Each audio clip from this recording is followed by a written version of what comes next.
Today is Monday. I think it's May 19th or May 18th maybe.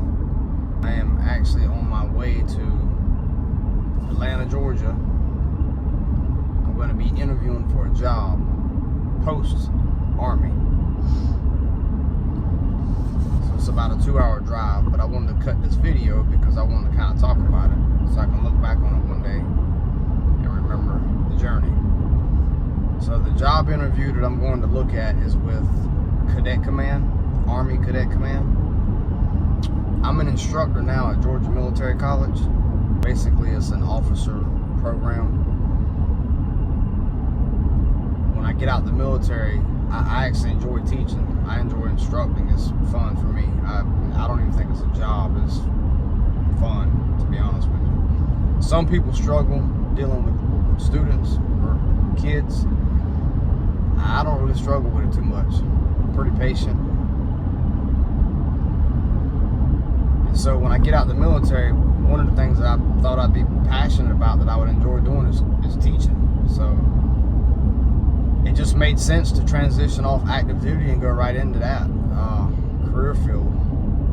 When I get there, I don't know, we'll see how I like it, but I've looked at other jobs. I've looked at mid-management jobs at big companies.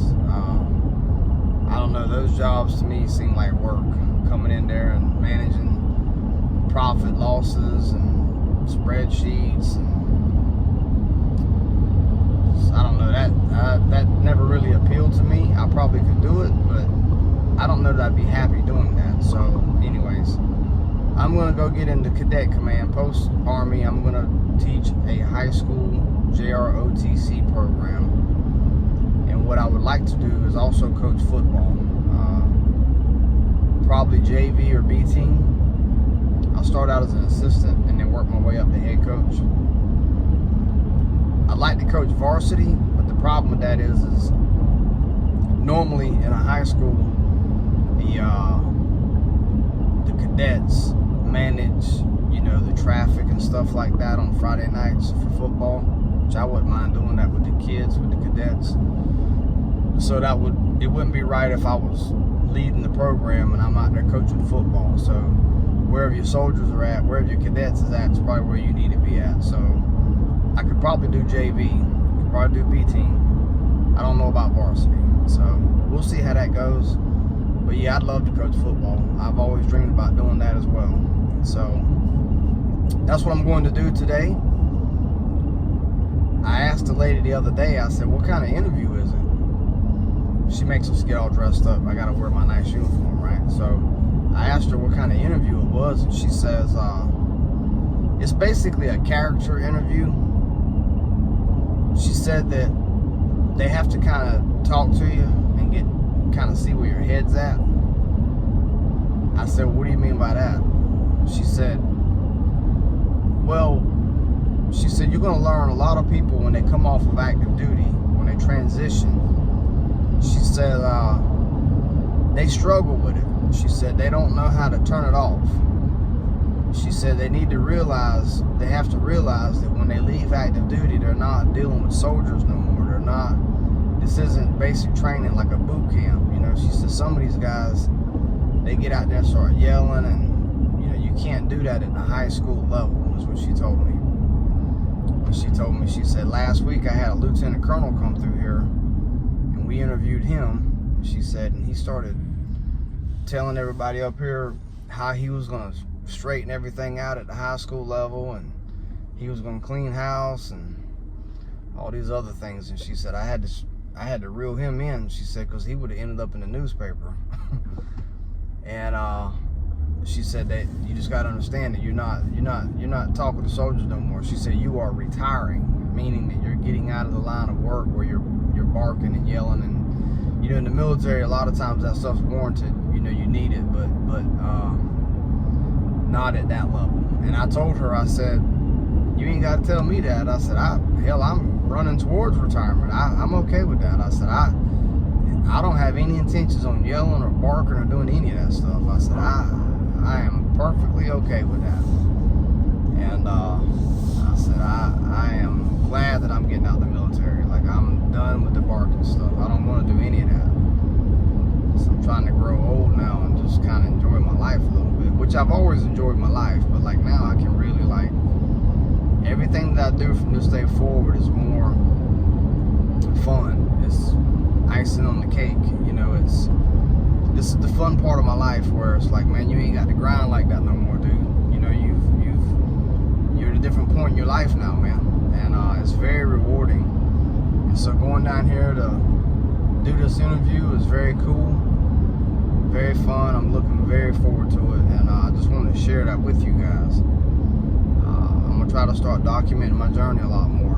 Again, this is something that I'm cool with. It's fun for the kids to see one day, or me look back on it and say, damn, I remember that. So it's a little bit of work pulling out the camera all the time, but if you get used to it, it gets easier. And what I've also noticed is I'm getting better with the technology stuff, the cutting and the editing and the things like that. It's just another skill you get to pick up while you build these videos, right? So, all right, I hope you enjoyed this video. Let me go knock out the interview, and then on the way back, I'll finish up the video and kind of tell you how it went. All right, we'll see you then. Okay, so I made it here to Atlanta. This is the building right here.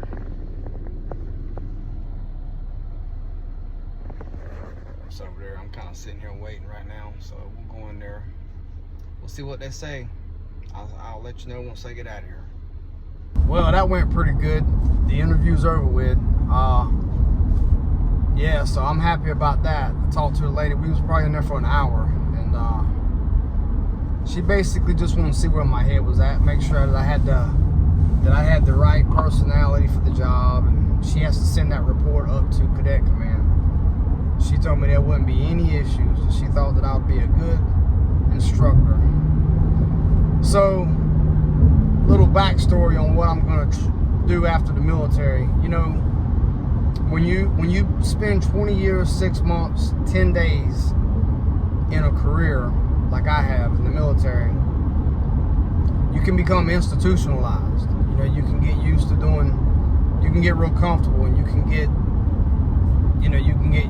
used to that organization, right? So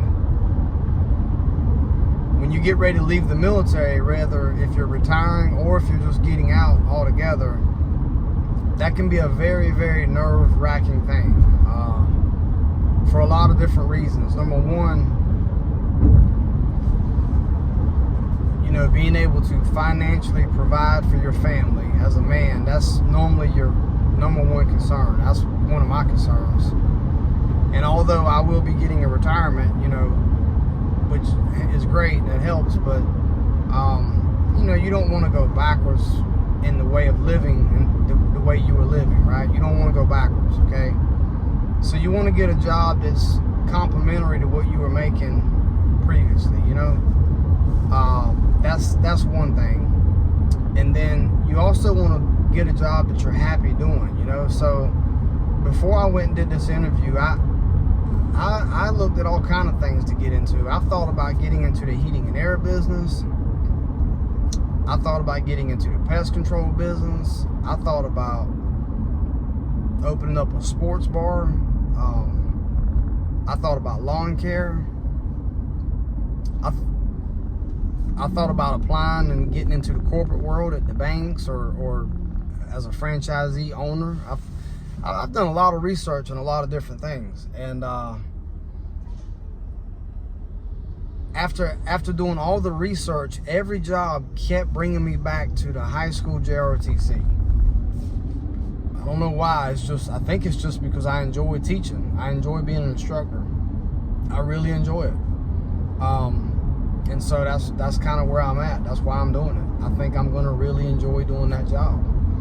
To me, that's like a dream job. I don't understand why a lot of military folks, when they get off active duty, I don't understand why they don't go do it. You know what I mean? Maybe some people just hate the military, or they just sick of it and they want to go do something totally different, which I get that. I understand that. My thing is, I've never not liked the military. I mean, I have always passionately loved the military.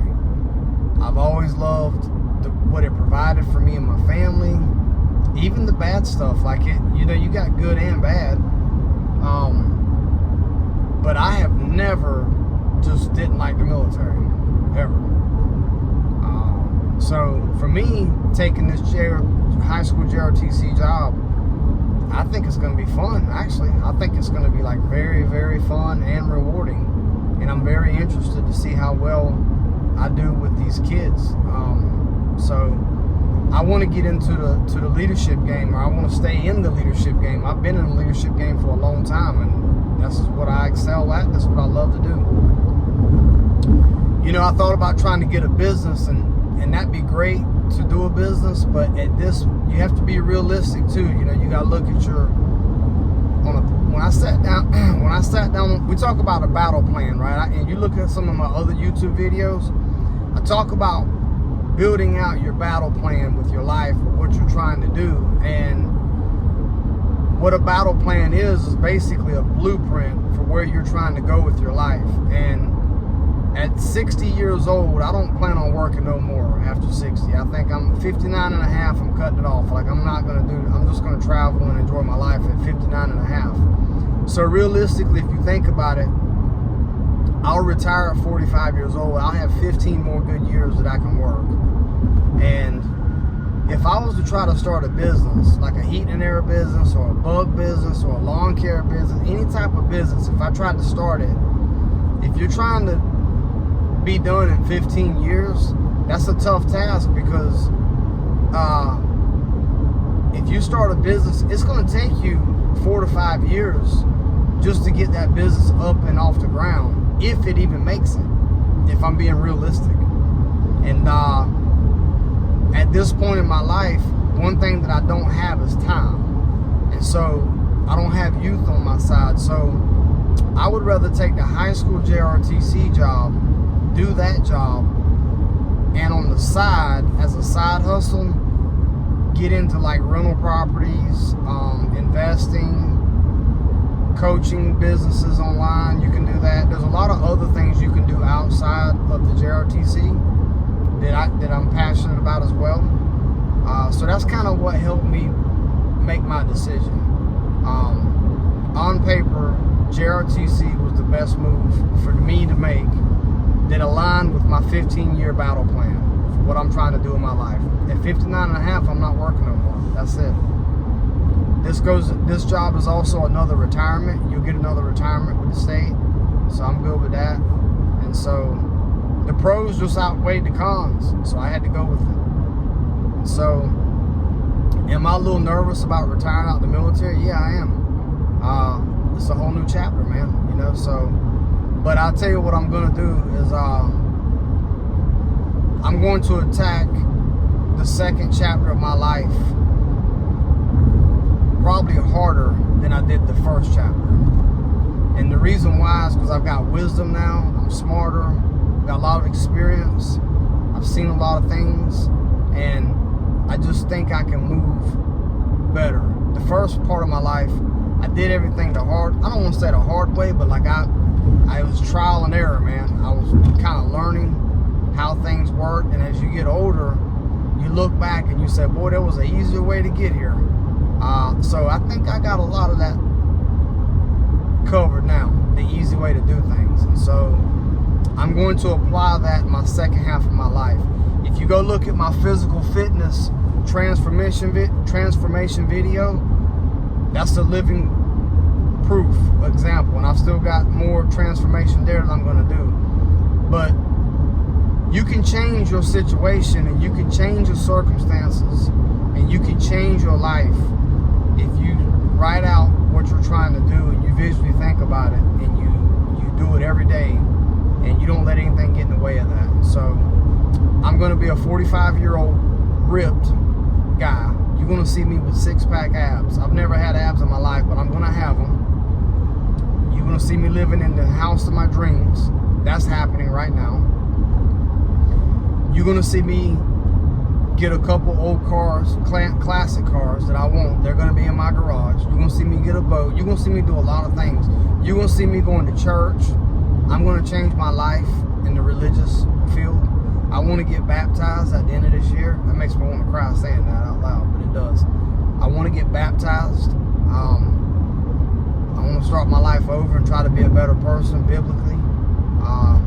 One reason why I never done that is just because I always knew that when you're dealing with the Lord, you know, I don't play with that. So like whenever I go in there and I try to make that decision, I really want to be sincere with it. And I don't want to, I know I'm going to make mistakes after I get baptized. I'm going to sin, but I want to genuinely go in there with good intentions and say, I'm going to try to physically change my life and my belief and my styles. I want to go to church every week with my wife and kids. So this is what the next chapter looks like for me, you know, and I'm very motivated and happy to attack it. And so I'm going to try to inspire a lot of the younger guys that surround me back home. That's the audience that I want to influence and mentor. And I'm really happy about doing that. I'm excited. So you can change your life, man. You can change it, but it starts with you, men. It starts with you guys. We are the leaders of our tribes. We are the leaders of our family. You owe your wife and your kids. You owe them. It's your job to be the leader and lead by example. And so that's my thought process, man. And I hope this video inspires you. I hope it helps you with your own journey. Men, they say the fatherhood is undefeated. That's what they like to say. And I believe that is an excuse for men to get fat and get ugly and let themselves go. Well, I refuse to believe that shit. I refuse to believe in that fatherhood is undefeated mentality. Like, that's bullshit. That's just a cop-out, man. Fix your body, fix yourself, fix your mental health, and become tough, man. And play the long game. Play the long game like you're going to be here till you're 90 years old. And it starts first by you taking care of yourself. You got to take care of yourself, man. And there's a reason why when you get on the airplane, they tell you that you need to put your gas mask on first or your oxygen mask on first. It's because you're no help to anyone else if you can't breathe or if you're not safe. And so, if you've been putting yourself second for a long time, you need to stop doing that. You need to put yourself first. And you need to take charge of your life and fix what's wrong in your life. And I promise you things will get better, man.